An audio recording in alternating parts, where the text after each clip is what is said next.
semua jemaat Tuhan. MDC tebing tinggi memuji Tuhan.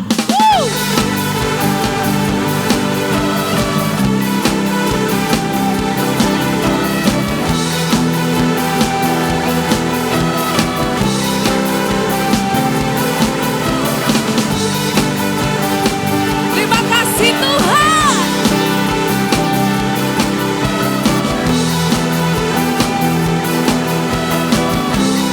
Semuanya. Anak Allah siapa namanya? Yesus namanya. Menyembuhkan, memulihkan, bahkan mati, tebus dosaku, kubur kosong membuktikan Yesus hidup. Haleluya.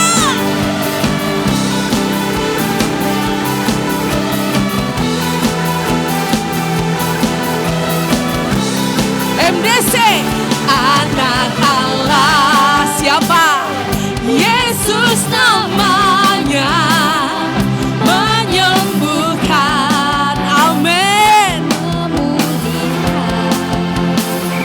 bahkan mati, tebus dosaku, kubur kosong membuktikan Dia hidup. Semuanya. Sebabnya hidup, ada hari esok. Sebabnya hidup, ku tak gentar. Amin. Karena Engkau Dia pegang hari esok. Hidup jadi berarti sebab Dia hidup. Sekali lagi kita memuji Tuhan.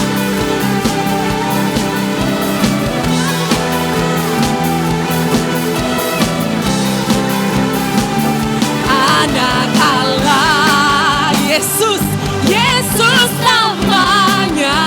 Amin. Menyembuhkan, kami sembuh, bahkan mati, tebus dosaku, kubur kosong buktikan Dia hidup. Semua bersih. Sebabnya hidup, ada hari esok. Sebabnya hidup, kami gak gentar, karena ku tahu Dia pegang hari esok. Hidup jadi berarti sebab Yesus hidup. Musik memuji Tuhan.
Yesus hidup.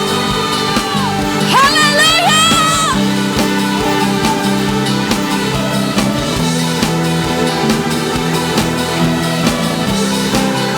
Biar segala yang hidup memuji-Mu Tuhan.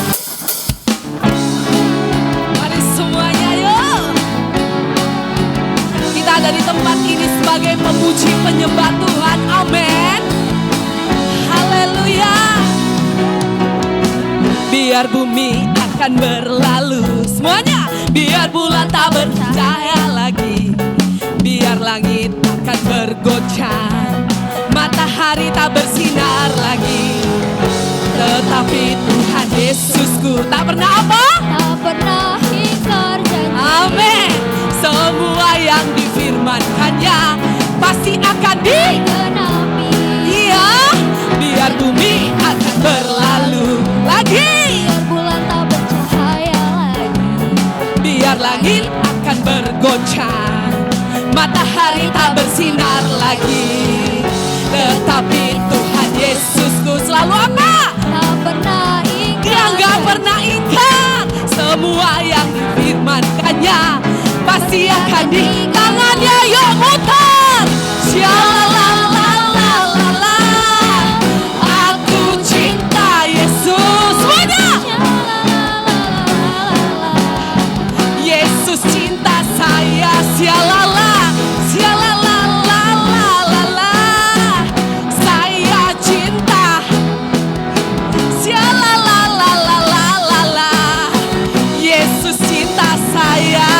Yuk, semua jemaat Tuhan jangan malu-malu. Kita mau bergoyang untuk Tuhan, amin. Sebagai bukti syukur kita kepadanya. Haleluya. Biar bumi akan berlalu.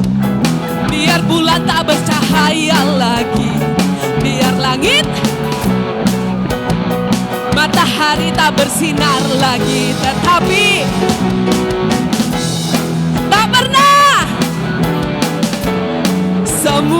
Semua yang difirmankannya. Monggo. Yang syalalala, ikutin gerakan saya, tangannya semua di atas yuk. Puter ya. Jangan di rumah kalau karaokean puter-puter gini. Tapi di dalam rumah Tuhan kita mau menyembah Tuhan. Amin. Amin. Biar supaya kita semuanya sehat dalam Tuhan. Dani, mana tariannya untuk Tuhan? Dani, tangannya Dani. Gak usah malu-malu Dan. Kita mau sama-sama katakan. Yuk tangannya. Shalalalalala. Aku cinta. Balik. Shalalalalala. Yesus cinta saya. Lagi. Shalalalalala. Aku cinta. Lagi. Shalalalalala. Yesus cinta saya. Yesus. Yesus cinta saya. Yesus. Yesus cinta saya. Bilang kanan kirinya. Yesus cinta kamu. Yesus cinta kita semua. Haleluya.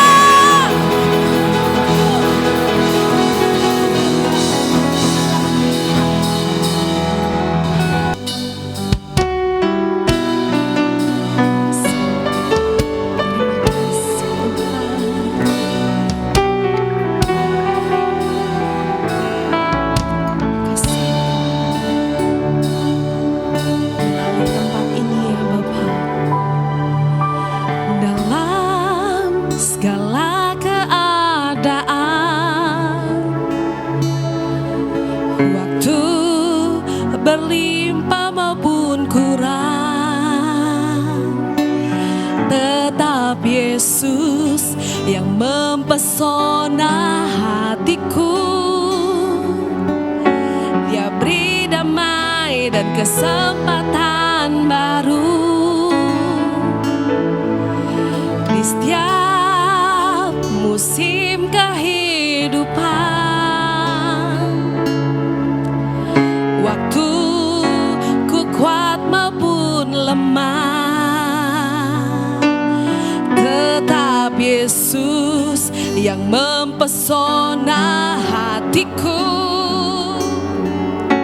Dia beri hidup dan kesempatan baru.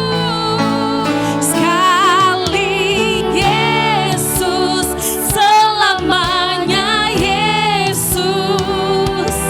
Harapanku tak akan hilang, karena kasih-Nya sekarang ku ada. Oh Yesusku, ku cinta Kau selamanya. Terima kasih Tuhan. Di setiap musim kehidupan, waktu ku kuat maupun lemah, tetap Yesus yang mempesona hatiku. Dia beri hidup dan kesempatan baru. Sekali Yesus, selamanya Yesus. Harapanku tak akan hilang, karena kasih-Nya sekarang ku ada.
Yesusku, ku cinta Kau selamanya.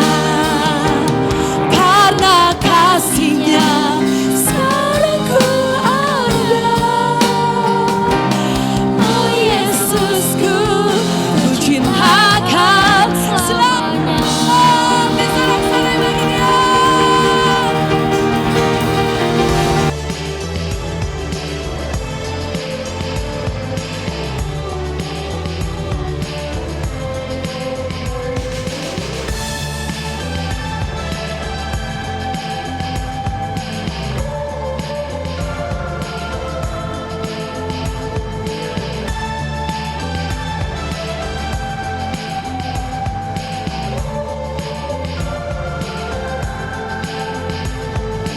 Bapak, terima kasih. Sebentar kami akan mendengarkan sabda firman-Mu.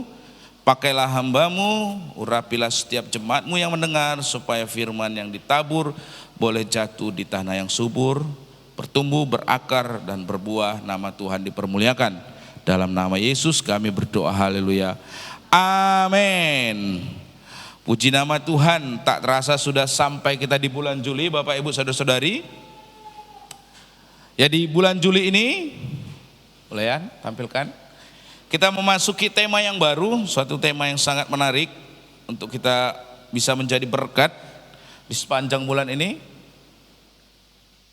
Oke, boleh ditampilkan? Oke. Ya, temanya adalah Take Back Your Life. Ambil kembali hidup Anda, ya. Dan di minggu yang pertama berkaitan dengan mengambil kembali hidup Anda ini adalah bagaimana memenangkan perjuangan dalam pikiran Anda, winning the war in your mind, ya. Nah, Bapak Ibu Saudara-saudari, mengawali renungan firman Tuhan hari ini ada satu ilustrasi yang diceritakan di sini. Ini cerita pengalaman dari Pak Bambang yang membuat naskah khotbah ini, ya. Dia berkisah pada waktu masih kecil, dia itu masih tinggal di rumah yang zaman itu dengan ukuran yang cukup besar, ya. Jadi dia punya rumah lumayan luas. Di sebelah rumahnya itu, kanan kirinya itu ada kakak-kakak sepupunya yang juga tinggal dekat rumahnya itu. Nah, kakak-kakak sepupunya ini juga punya anak. Jadi Pak Bambang itu kurang lebih mungkin seperti yang dialami oleh keluarga kami, ya, di tempat nenek, ya. Usianya udah muda dipanggil bule, ya, gitu kan. Karena kalau secara runutnya orang tuanya itu seangkatan, tapi anaknya itu tapi usianya nggak terpaut jauh. Nah, ini Pak Bambang waktu itu sudah bersekolah di sekolah di kelas 5, sekolah SD, dan keponakan-keponakannya ini masih TK, ya. Nah, satu kali mereka bermain petak umpet, ya. Tahu saudara main petak umpet kan? Ya. Jadi dia bilang gini sama keponakannya, kita main petak umpet, ya. Ada dua keponakannya yang masih TK-TK, anak-anak dari sepupunya, ya, sepupunya Pak Bambang ini. Dia bilang gini, kita main petak umpet, siapa yang ketangkap nanti dipenjara, ya, katanya. Nah, karena yang dilawan anak TK ya tentu mudah lah, ya kan. Dia menjaga sebentar saja, oke, sudah. Dia dapat menemukan kedua keponakannya tadi. Nah, sesuai kesepakatan, ketika keponakannya tadi ditemukan bermain petak umpet dan dapat, dihukumnya di penjara. Di penjaranya bukan di penjara benaran, ya Bapak Ibu. Kalau saudara tahu, zaman kita sekolah dulu itu kan meja di depannya itu ada kolongnya kan, untuk tempat masukkan kursi, ya. Nah, jadi waktu situ ada meja seperti itu. Jadi keponakan-keponakan yang dua itu dimasukkan ke bawah kolong meja tadi. Terus di sisi yang sebelah sininya, kalau yang sebelah sini kan udah tertutup papan pasti, ya. Yang sebelah sininya dia tutup kursi. Dia berkata sama keponakan-keponakannya ini, kalian tidak boleh keluar dari penjara ini sebelum saya membebaskan kalian. Nah, si anak-anak TK tadi menurut karena patuh kepada perintah pamannya kan, sesuai dengan game tadi. Nah, sewaktu dia menjalankan hukuman tersebut, nah tiba-tiba datang seorang temannya, ayo kita latihan gitar.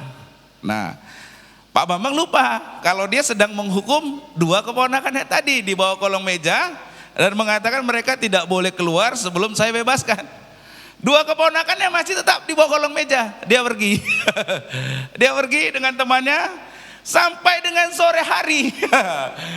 Ketika dia pulang, ya, sepupu-sepupunya yang tentu orang tua ya, karena sepupu-sepupunya itu orang tua, lebih tua. Dia bilang, "Hei, kamu apain anakku?"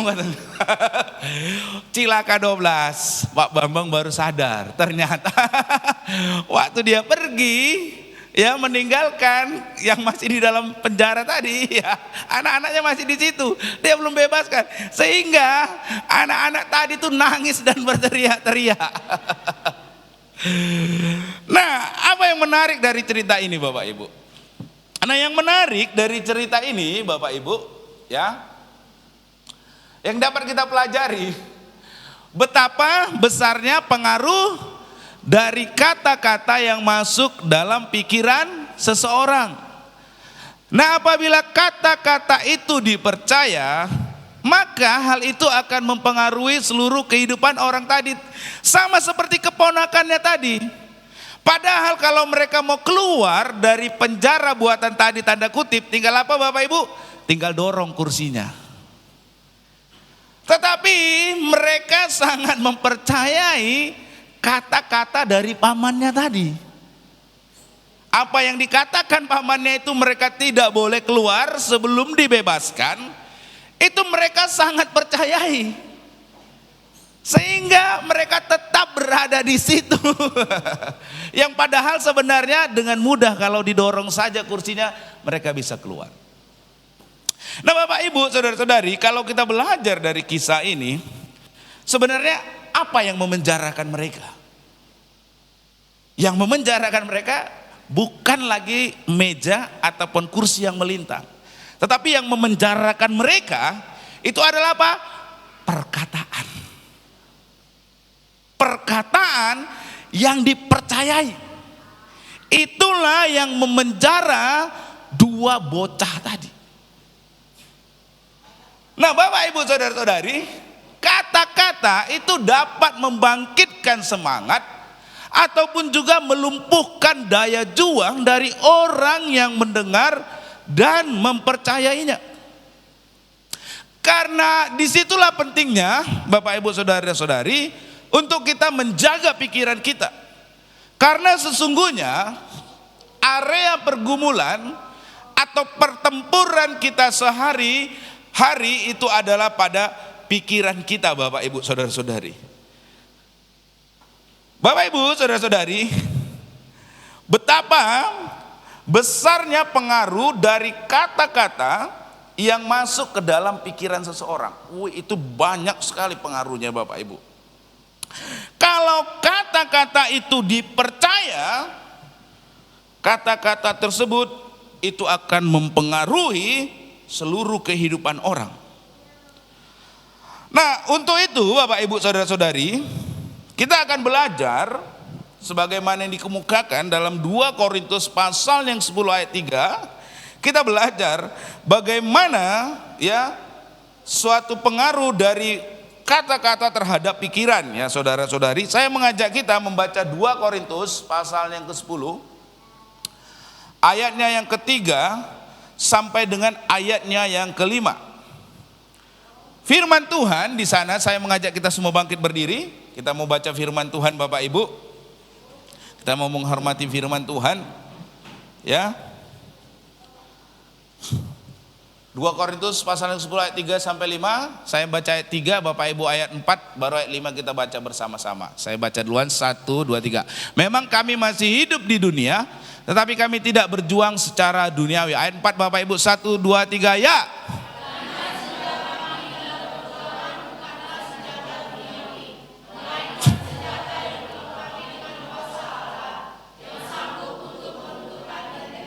Kita baca 5 bersamaan, 1, 2, 3. Kami mematahkan setiap siasat orang, merobohkan setiap yang dibangun oleh keangkuhan manusia untuk menentang pengenalan akan Allah. Kami menawan segala pikiran dan menaklukkannya kepada Kristus. Terima kasih, silakan duduk Bapak Ibu. Nah, di ayat-ayat yang baru saja kita baca ini Bapak Ibu, Rasul Paulus itu menggambarkan kehidupan kita, ya, kehidupan manusia itu berada dalam yang namanya perjuangan. Kalau dalam bahasa Inggrisnya itu warfare, yang artinya itu peperangan. Tentu yang Paulus maksudkan di sini bukanlah peperangan secara jasmani, seperti peperangan-peperangan yang hari-hari ini sedang terjadi antara Israel, Palestina, atau Ukraina dan Rusia, bukan. Tetapi yang dimaksudkan di sini adalah peperangan, ya, melawan ada 3 hal. Kalau kita membaca di dalam Efesus pasalnya yang kedua, ayat yang kedua sampai dengan ayat yang ketiga, kita ini berada dalam peperangan dan lawannya itu ada 3, ya, yang digambarkan di sini. Yang pertama, dunia atau the world. Apa itu? Yaitu pola kehidupan manusia di dunia yang diwarnai dengan dosa dan pemberontakan kepada Tuhan. Jadi lawan kita bukan dunia secara dunia materi ini Bapak Ibu, tidak, tetapi pola kehidupan manusianya. Dalam 1 Yohanes pasal yang kedua ayat 15 sampai yang ke-17 disebutkan bahwa salah satu contoh dari pola kehidupan atau jalan dari dunia ini adalah keangkuhan. Jadi kita sedang di dalam peperangan, bukan peperangan secara jasmani seperti yang ada di dunia ini, tapi peperangan dalam tanda kutip secara rohani. Lawan kita itu adalah dunia. Yang dimaksudkan dunia bukan dunia kita perangi semua orang, bukan, tetapi pola kehidupannya. Itu yang sedang kita berperang, berjuang melawan itu. Yang kedua, daging atau the flesh. Ini lawan kita Bapak Ibu Saudara-saudari. Bukanlah daging secara harafiah atau daging dari tubuh kita, namun sifat keberdosaan dari manusia. Nah, kita sedang berjuang, sedang berperang melawan lawan yang kedua ini Bapak Ibu. Keinginan daging. Dalam Galatia 5 ayat 16 sampai 21, di ayat-ayat itu disebutkan pelbagai contoh tentang kehendak dari daging atau kedagingan tersebut. Apa itu? Penyembahan berhala, iri hati, dan kedengkian. Nanti saudara bisa baca di rumah dan sebagainya. Kita sedang berperang melawan ini Bapak Ibu. Ini lawan kita yang kedua. Dan lawan kita yang ketiga tentu saja si iblis dengan para pengikutnya, yaitu setan-setan dan juga roh-roh jahat. Dalam Efesus pasal yang kedua ayat 2 dan diutarakan ulang dalam Efesus 6 ayat 12, ya, itulah kuasa-kuasa kegelapan yang antara lain bekerja melalui sistem kehidupan di dunia ini. Okultisme, apalagi sinkretisme, ya, itu berkaitan dengan penyembahan, ya, berhala, ya, berkaitan dengan roh-roh. Nah Bapak Ibu Saudara-saudari, dalam kehidupan sehari-hari 3 lawan ini, yaitu dunia, daging, dan si iblis ini kadang berkolaborasi, kerjasama mereka. Mereka bekerja sama tentu saja untuk merusak kehidupan manusia. Berapa banyak orang yang rusak hidupnya gara-gara main-main dukun. Berapa banyak orang yang rusak hidupnya karena mengikuti keinginan daging, selingkuh, apalagi yang lain sebagainya. Berapa banyak orang yang akhirnya hidupnya hancur, rusak karena dipenuhi dengan keangkuhan. Jadi ketiga ini, lawan ini kadang berkolaborasi. Orang kadang ingin kaya, karena ingin kaya muncul keinginan ingin kaya, akhirnya korupsi, menipu.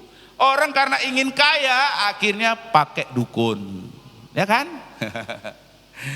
Kemarin kami sama anak-anak, ya, nonton film Pengabdi Setan sama anak-anak. Saya pernah nonton sama Bu Ani sama Pak Philip film itu. Itu kan dia bisa kaya, menjadi penyanyi terkenal, bisa punya anak karena dia memuja setan. Dikasih sama setannya, tapi habis itu diambil kembali sama setannya semua satu persatu. Nah, hancur akhirnya hidupnya kan. Nah Bapak Ibu saudara-saudari, yang ketiga ini, daging, dunia, daging dan iblis ini seringkali berkolaborasi dan mengakibatkan masalah dalam kehidupan manusia. Nah Bapak Ibu saudara-saudari, sebagaimana layaknya suatu peperangan atau perjuangan gak boleh dianggap remeh, demikian pula Bapak Ibu, perjuangan kita dalam menghadapi ketiga lawan tadi itu nggak boleh dianggap remeh. Ini benar-benar masalah serius ini Bapak Ibu. Dunia, daging, dan iblis. Oleh sebab itu, supaya kita bisa menang, kita perlu memahami seluk-beluk dari perjuangan ini, dan kita mengambil alih kembali kehidupan kita yang telah dikuasai oleh ketiga ini tadi. Dunia, daging, dan iblis. Kita harus mengambil alih kembali kehidupan kita.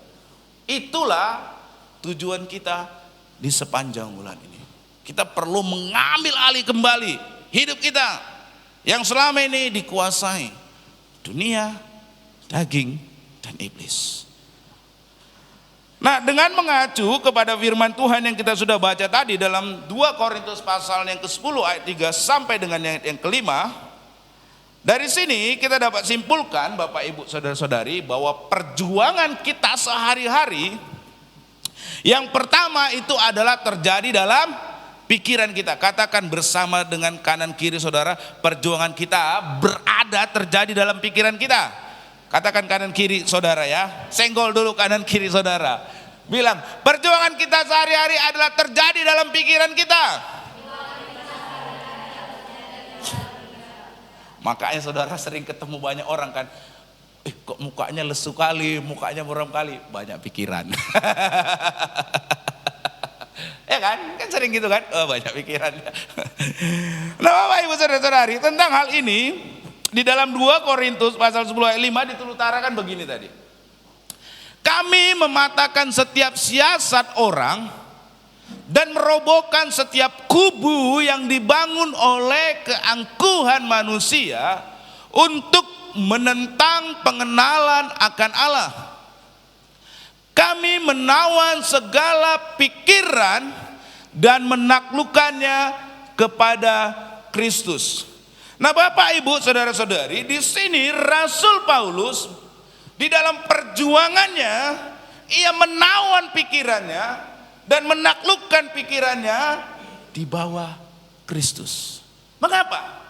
Karena Bapak Ibu saudara-saudari, pikiran itu seringkali menjadi kubu atau seringkali yang menjadi benteng keangkuhan yang menghalangi kita untuk semakin mengenal Allah. Saya ulangi, pikiran itu seringkali adalah menjadi kubu atau benteng yang dalam keangkuhan kita itu yang akan menjadi penghalang untuk kita mengenal Tuhan. Nah dari sini kita dapat simpulkan Bapak Ibu saudara-saudari, salah satu area utama dari perjuangan kita dalam menghadapi ketiga musuh tadi, yaitu dunia, kedagingan, dan iblis adalah apa? Pikiran kita. Saudara, sebelum saudara bertindak, pasti saudara pikir dulu.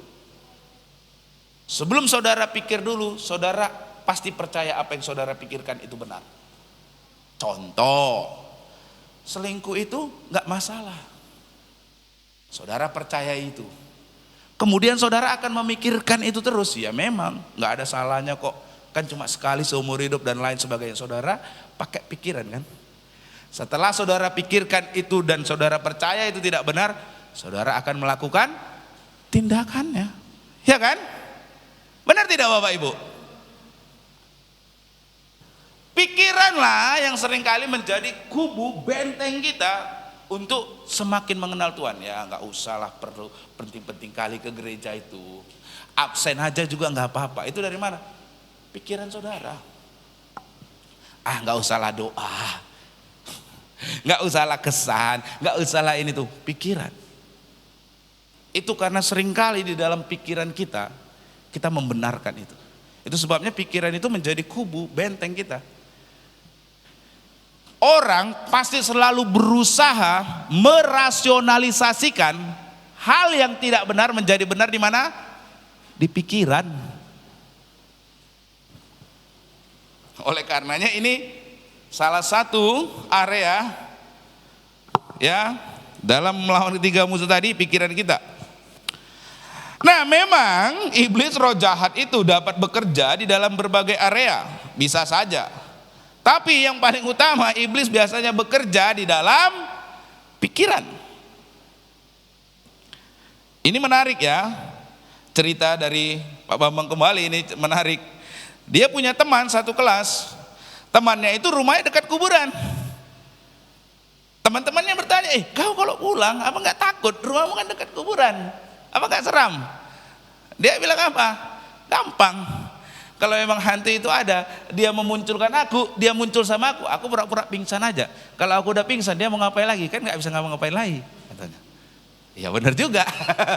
Kan itu kan, hantu kan cuma nakut-nakuti. Kalau saudara udah pingsan apa, dia udah. Nah, oleh karenanya apa yang disampaikan tadi itu memang ada benarnya juga. Yang kita harus cermati bukan pekerjaan setan dalam menakut-nakuti manusia. Namun seperti yang dikatakan oleh Rasul Paulus, yang kita harus waspadai adalah pekerjaan dari penguasa kegelapan serta pola kehidupan dan sifat-sifat keberdosaan manusia yang berkiprah di dalam pikiran kita semua. Seorang filsuf berkata gini, you do what you think what you believe. Kamu melakukan apa yang kamu pikirkan, dan apa yang kamu pikirkan itu muncul dari apa yang kamu percayai. Nah, kalau saudara ya mempercayai si jahat masuk ke pola pikir saudara, nah, saudara renungkan benar juga ini ya. Nah, saudara akan bertindak. Nah, pengaruh oleh karena itu tentang hal ini Bapak Ibu, pengaruh daripada si jahat dalam pikiran kita itu, karena itu apa yang mengisi pikiran saudara itu akan mempengaruhi seluruh kehidupan saudara. Ini penting nih. Apa yang mengisi pikiran saudara akan mempengaruhi seluruh kehidupan saudara. Termasuk apa? Perilaku dan kalau saudara di dalam pikiran saudara nggak apa-apa jadi orang malas, pasti tercermin dari apa? Perilaku dan perbuatan saudara yang menunjukkan dalam pola pikir Anda malas itu nggak apa-apa, pasti tercermin. Demikian juga kalau orang yang dalam pikirannya itu saya suka rapi dan bersih, itu akan tercermin dari perilaku dan perbuatannya. Itu semua tercermin. Karena itu apa yang mengisi pikiran saudara akan mempengaruhi seluruh kehidupan saudara. Nah, hati-hati dengan pikiran ini. Makanya Amsal bilang jagalah hatimu dengan segala kewaspadaan, karena dari situlah terpancar kehidupan. Hati pikiran ya, hati-hati Bapak Ibu Saudara-saudari.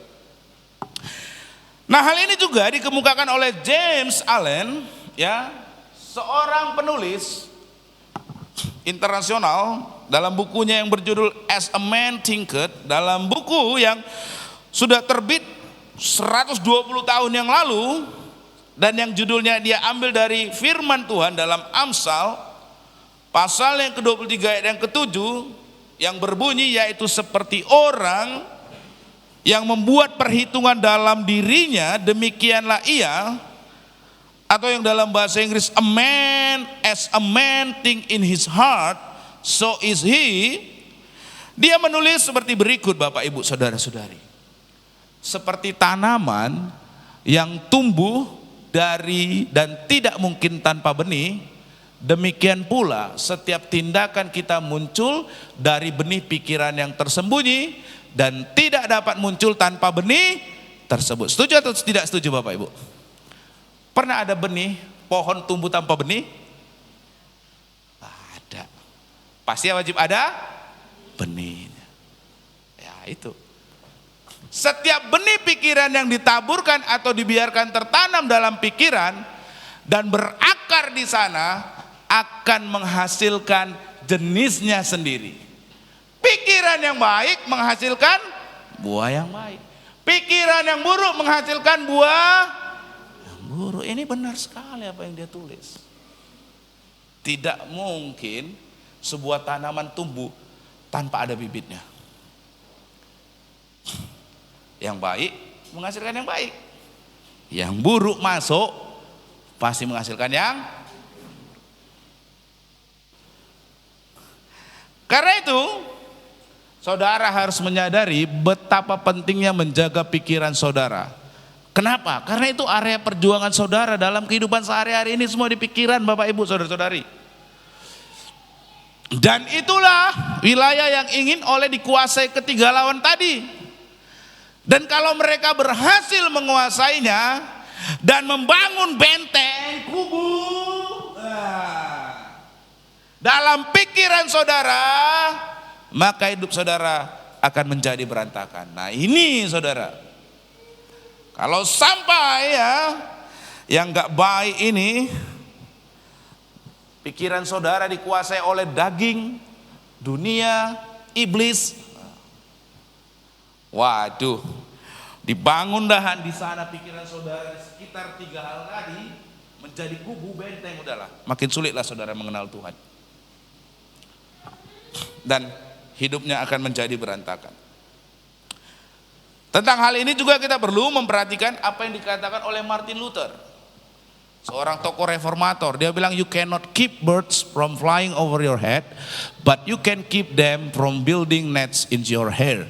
Anda tidak dapat mencegah burung-burung terbang melintas di kepala Anda.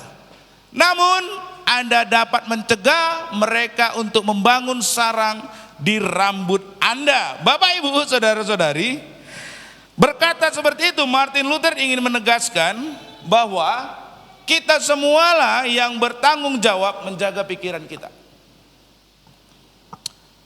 Karena apa yang mengisi pikiran kita, kita yang memutuskannya. Saya beberapa waktu yang lalu lihat ya di meja Bu Ani ya ada buku.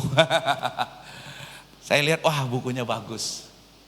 Nah kalau yang diisi dengan buku yang kayak gini pasti pikirannya bagus. Bukunya bagus, buku rohani. Nah apa yang mengisi pikiran saudara?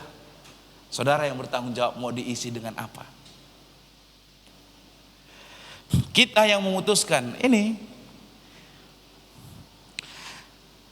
Kalau kita tidak mengisi pikiran kita dengan hal-hal yang baik, hati-hati, ketiga lawan kita ini siap mengisi pikiran saudara. Dunia siap mengisi pikiran saudara, kedagingan siap mengisi pikiran saudara, si iblis juga siap mengisi pikiran saudara. Kalau dia ada membangun sarang, beranak pinak dalam pikiran kita, apa yang terjadi? Hidup kita pasti menjadi porak-poranda. Oleh karena itu sekali lagi harus kita pahami perjuangan kita dalam kehidupan sehari-hari umumnya terjadi dalam pikiran kita. Dan yang kedua, perjuangan kita sehari-hari adalah ya ini melawan tipu daya dari lawan-lawan kita. Sekali lagi, perjuangan kita sehari-hari itu melawan tipu daya dari lawan-lawan kita. Dan ini cara kerja dari ketiga lawan kita. Dunia, daging, iblis serta roh jahat lainnya itu mereka mengatur siasat untuk menipu manusia. Nah tentang tipu dari para lawan ini di ayat 5 tadi Rasul Paulus menulis seperti begini. Kami mematahkan setiap siasat orang dan merobohkan setiap kubu yang dibangun oleh keangkuhan manusia untuk menentang pengenalan akan Allah. Kami menawan segala pikiran dan menaklukkannya kepada Kristus. Nah Bapak Ibu saudara-saudari, di sini Rasul Paulus menyebut bahwa senjata yang digunakan oleh lawan-lawan manusia dalam upaya mereka untuk mengenal akan Allah adalah apa saudara? Pelbagai siasat dan tipu daya. Nah ini seringkali orang sudah jatuh, aduh kenapa saya lakukan ini? Padahal saya tahu kebenaran. Kenapa? Karena tertipu. Tertipu daya, kena siasat oleh si iblis. Bapak Ibu saudara-saudari, tipu daya dari dunia, tipu daya dari kedagingan atau hawa nafsu manusia, dan tipu daya dari iblis. Tipu daya inilah yang membuat pikiran manusia itu menjadi tersesat dan meleset dari yang seharusnya. Bapak Ibu saudara-saudari, ini menarik sekali ya. Iblis itu sangat mengetahui tentang betapa strategisnya peranan dari pikiran terhadap kehidupan manusia, serta bagaimana rentannya pikiran tersebut. Nah, sangat strategis karena seperti yang dikemukakan oleh tim psikolog dari Queen's University di Kingston, Kanada, berdasarkan penelitian yang mereka lakukan yang antara lain dilaporkan dalam majalah Newsweek pada bulan Juli tahun 2020, didapati bahwa rata-rata setiap hari manusia berpikir 6.200 kali.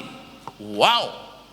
Artinya di luar waktu tidur saudara, setiap jam manusia itu berpikir lebih dari 380 kali, atau saudara berpikir 6 kali per menit siang malam tanpa henti. Berarti saudara mendengarkan firman Tuhan ini, dalam 6 menit pikiran saudara sudah jalan.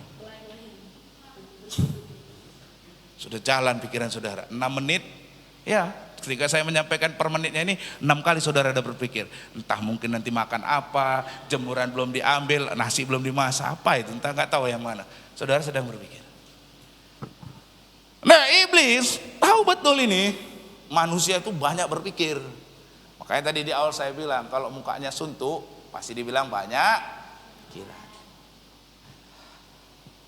Ini luar biasa ya, kalau kita melihat penemuan ini, betapa pikiran itu begitu besar dampaknya terhadap kehidupan manusia.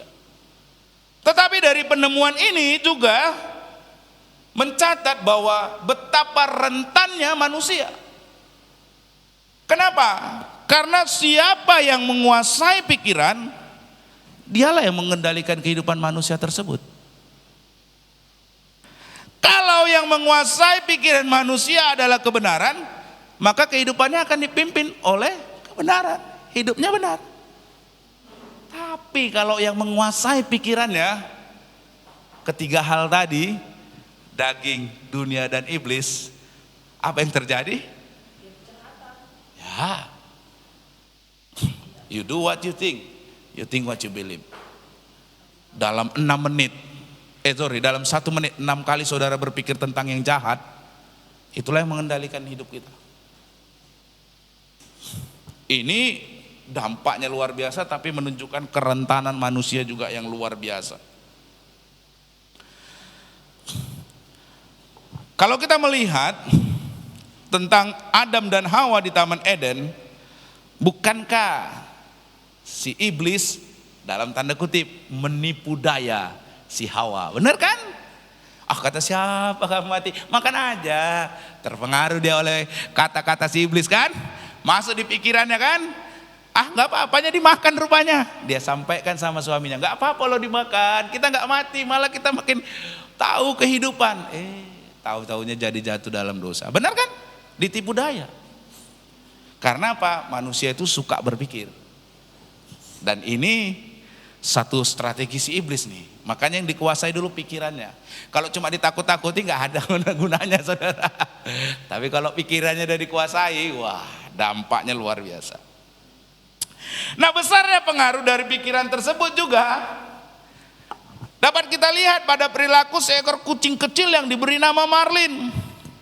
Dia dipelihara oleh sepasang suami istri. Saudara bisa lihat di YouTube, menarik ini videonya ya.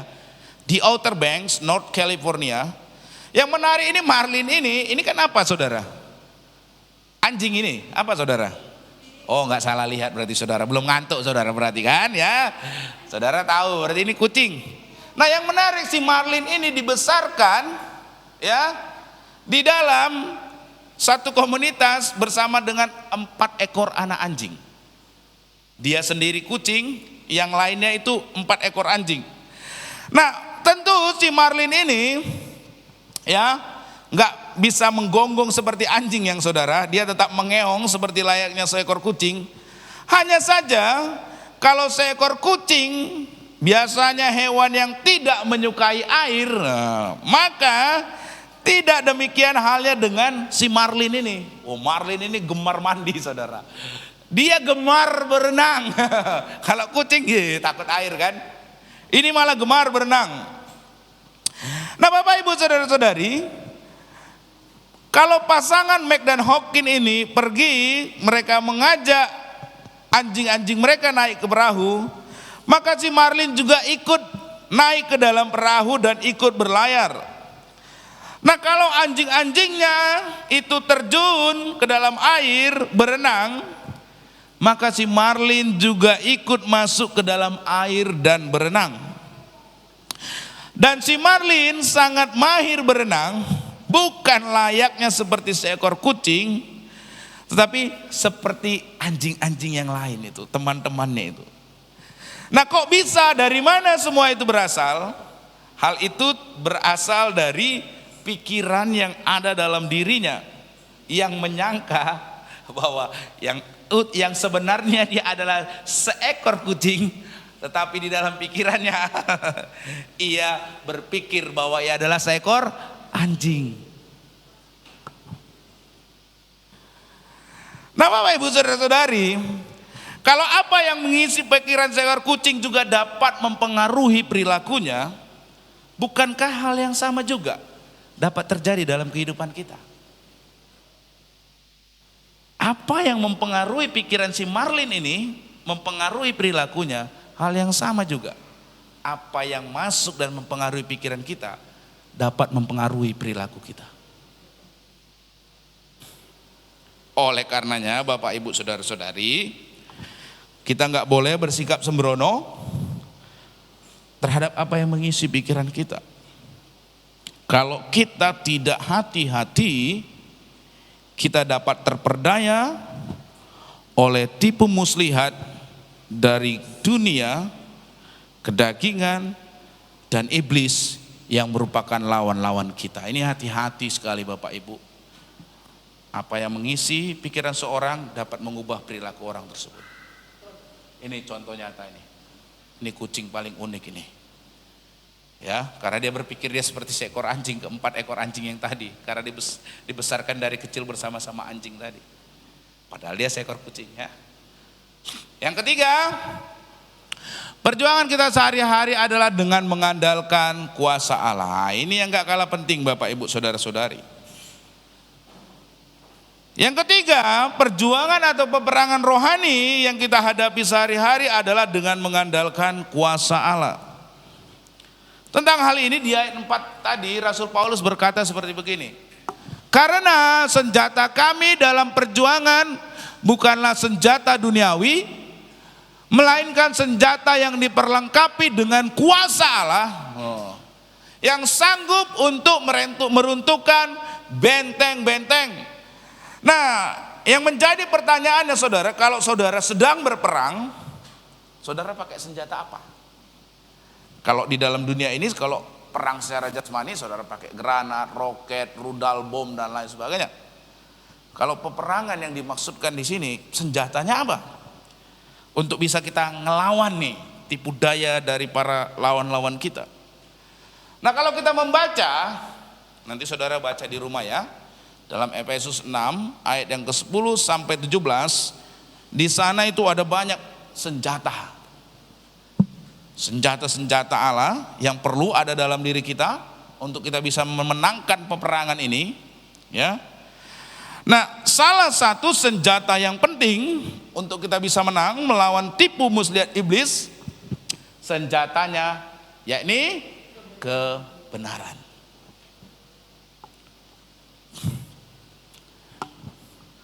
Kebenaran yang harus menjadi ikat pinggang kita. Dan nanti saudara mohon baca di rumah, ini senjata-senjatanya. Kebenaran yang harus menjadi ikat pinggang kita, makanya dibilang ikat pinggang kebenaran. Dan yang di ayat 10 disebutkan akan memungkinkan kita untuk hidup di dalam kekuatan kuasa Allah. Kebenaran yang di dalam Yohanes pasal yang ke-8 ayat 32 ditulis akan memerdekakan kita. Kebenaran apa itu? Yaitu firman Allah yang setiap kali dipakai oleh Tuhan Yesus untuk mematahkan siasat iblis yang berusaha mencobai dia di padang gurun, yaitu sesudah Yesus dibaptis dan berpuasa 40 hari 40 malam. Nanti saudara baca cerita ini, atau saudara sering mendengar kisah ini. Ketika Tuhan Yesus dicobai, si iblis menjanjikan kekayaan, menjanjikan kesemuanya, ketenaran dan lainnya. Tuhan Yesus di dalam menjawab si iblis, dia selalu berkata, ada tertulis. Nanti saudara baca di rumah cerita ini. Setiap kali Tuhan Yesus mengkonter si iblis, Tuhan Yesus berkata, ada tertulis. Yang Yesus maksudkan di sini apa? Ada yang tertulis, yakni yang tertulis dalam firman Tuhan. Firman Tuhan yang merupakan kebenaran yang mampu meruntuhkan semua siasat dari lawan-lawan kita. Tuhan Yesus aja lawan si iblis, dia pakai firman. Ada tertulis, manusia bukan hidup dari roti saja, melainkan dari setiap firman yang keluar dari mulut Allah. Itu Tuhan Yesus. Kemudian Tuhan bilang, ada tertulis, janganlah engkau mencobai Tuhan Allahmu. Nah, Tuhan Yesus selalu pakai apa? Ada tertulis. Apa ada yang tertulis? Yaitu firman Tuhan. Berarti ini yang harus Bapak Ibu lakukan. Inilah yang harus kita lakukan Bapak Ibu. Yaitu apa? Mengenal kebenaran firman Tuhan dan mengisi pikiran kita dengan kebenaran tersebut. Bapak Ibu saudara-saudari, ini penting sekali Bapak Ibu saudara-saudari. Ini yang perlu kita lakukan. Kalau kita nggak ada firman dalam hidup kita, kebenaran firman Tuhan itu, kita pasti senantiasa terperdaya. Senantiasa terperdaya. Tuhan Yesus memberikan satu teladan. Ya, ketika dia mengcounter perkataan si iblis, Tuhan Yesus selalu berkata, ada tertulis. Yang mengindikasikan tertulis itu ya ini yang kebenaran firman Tuhan.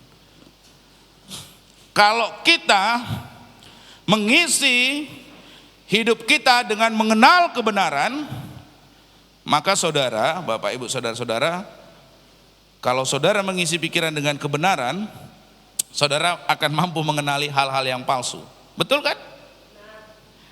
Kalau kita tahu yang benar, kita nggak akan terkecoh dengan hal-hal yang palsu. Betul atau betul sih? Benar. Kalau uangnya saudara tahu uang asli, saudara mungkin nggak terkecoh dengan uang yang palsu. Nggak akan mungkin. Nggak akan mungkin saudara terkecoh kalau saudara tahu uang yang asli. Tapi kalau saudara nggak tahu uang yang asli, uang mainan pun dikasih, saudara terima. Karena saudara nggak tahu. Benar atau benar sih Bapak Ibu saudara-saudari? Demikian juga kalau kita semakin mengenal kebenaran dan kebenaran itu mengisi pikiran kita, maka kebenaran itu yang akan menolong diri kita dan kebenaran itu yang akan membuat diri kita peka sehingga kita nggak tertipu daya oleh musuh yang berusaha memperdaya pikiran kita. Saudara, kalau seorang teller bank, dia itu saudara, untuk bisa berjaga di depan, seorang teller bank itu harus tahu benar uang yang asli itu ciri-cirinya bagaimana. Karena kalau dia tahu uang yang benar itu ciri-ciri uang yang asli itu ciri-cirinya bagaimana, dia tidak akan terkecoh dengan uang yang palsu. Saya beberapa waktu ini punya hobi ya kan, memelihara ikan. Saudara, saya bukan sombong. Di antara semua saudara di sini pasti saudara nggak ada yang bisa bedakan ikan koi dengan ikan komet. Pasti saudara nggak bisa bedakan. Mirip sama. Saya pun awal-awal nggak tahu. Kok saya beli pengennya ikan koi, rupanya yang beli ikan komet. Pantas harganya murah. Kenapa? Nggak tahu bedanya. Saya yakin, bukannya saya sombong, saudara kalau melihat nggak tahu saudara mana bedanya. Nggak usah lah ini, kalau yang awam-awam nggak tahu. Saya pun juga nggak tahu samanya. Ya berwarna sama, buntutnya ya sama, muncungnya sama. Ternyata semakin saya pelihara koi, saya semakin mengenal koi yang asli sama komet itu. Sekarang saya tahu, sekali lihat, oh ini komet, yang ini koi. Kenapa? Saya udah tahu mengenali yang benar yang koi itu yang mana. Sehingga saya dapat membedakan yang mana koi, yang mana ikan komet. Walaupun sekarang di kolam saya tetap ada ikan kometnya. Ya sudahlah, dipelihara saja bersama-sama. Tapi karena saya mengenali, saya nggak tertipu lagi sekarang. Saya sekali lihat, oh ini ikan komet, nggak jadi. Yang ini aja ikan koi. Tahu saudara. Kenapa? Karena saya kenal benar. Saya pelajari fisiknya ikan koi. Saya lihat muncungnya, saya lihat ekornya. Saya udah hafal siripnya, hafal saya sampai saudara. Sekarang nggak tertipu lagi saya saudara. Nah demikian juga Bapak Ibu. Demikian juga Bapak Ibu dalam kehidupan kita sehari-hari. Kalau kita kenal kebenaran firman Tuhan, kita juga nggak akan tertipu. Amin. Sama seperti saya yang nggak akan tertipu lagi. Karena saya tahu yang benar yang mana. Nggak akan mungkin saya tertipu lagi untuk beli ikan komet. Ya, demikian juga Bapak Ibu, kalau kita kenal kebenaran, kita nggak akan tertipu lagi, tertipu daya oleh siasat iblis, daging, dunia dan iblis tadi. Oleh karenanya, Bapak Ibu saudara-saudari, perlu senantiasa mengisi pikiran kita dengan firman Tuhan yang merupakan kebenaran itu, sehingga kita itu dapat membedakan antara pikiran yang benar dan pikiran yang melenceng. Bapak Ibu saudara-saudari, saudara harus sadar, iblis itu bukan lawan yang mudah saudara tipu dengan kekuatan Anda sendiri. Yang ada saudara kena tipu. Ya kan? Jadi saudara, satu-satunya untuk mengalahkan tipu daya si iblis, daging dan dunia, hanya kebenaran. Ya itu, seperti yang Yesus lakukan. Ada tertulis, yang artinya Yesus berpatokan kepada firman Tuhan. Oleh karena itu Bapak Ibu saudara-saudari, jangan sampai pikiran kita dikuasai oleh siasat atau tipu daya si iblis. Oleh karenanya Bapak Ibu, kita perlu waspada, termasuk kepada semua hal yang masuk dalam pikiran kita. Sehingga apa yang dikatakan oleh Patrick Buchanan, ya ini benar sekali. Ini berulang-ulang ini kalimat ini ya. The food that enters the mind must be watched as closely as the food that enters the body. Makanan yang masuk dalam pikiran harus diawasi seketat seperti makanan yang masuk ke dalam tubuh. Saudara, kalau orang yang sekarang ya, yang pengen hidup sehat, nggak sembarangan makanan itu masuk saudara. Bahkan ada yang saking sehatnya, kalorinya apanya ditimbang saudara. Itu ketat banget ya. Kenapa? Dia mau hidupnya sehat. Sehingga makanan yang masuk itu harus ada semua kadar ukurannya. Nah, kalau orang udah kena penyakit jantung, udah kolesterol, apalagi gula, itu nggak sembarangan makanan yang masuk saudara, betul? Harus diapain? Disaring saudara. Apa ini? Wah jangan. Apa ini? Jangan. Apa ini? Nggak bisa sembarangan. Kalau orang yang sehat aja gap-gup. Saudara juga perlu menyaring apa yang masuk dalam pikiran, betul? Memang kalau orang yang sehat boleh makan apa aja, tapi tunggu 10 tahun kemudian kena lo. Kan gitu kan, tunggu aja, makan aja apa aja semuanya sekarang, 10 tahun lagi kena lo, kan gitu. Kalau orang mau sehat harus jaga, benar? Nah, sama dengan pikiran saudara, yang masuk itu disaring-saring sikit. Amin, amin saudara, amin, disaring saudara. Ya, benar kata Bu Yusino, apa yang manis, apa yang adil, apa yang mulia, ya apa yang berkah, itulah yang saudara dipikirkan. Ya benar sekali ya. Oleh karenanya Bapak Ibu, waspada. Karena yang pertama tadi, perjuangan kita terjadi dalam pikiran. Yang kedua, perjuangan kita itu melawan tipu daya si iblis.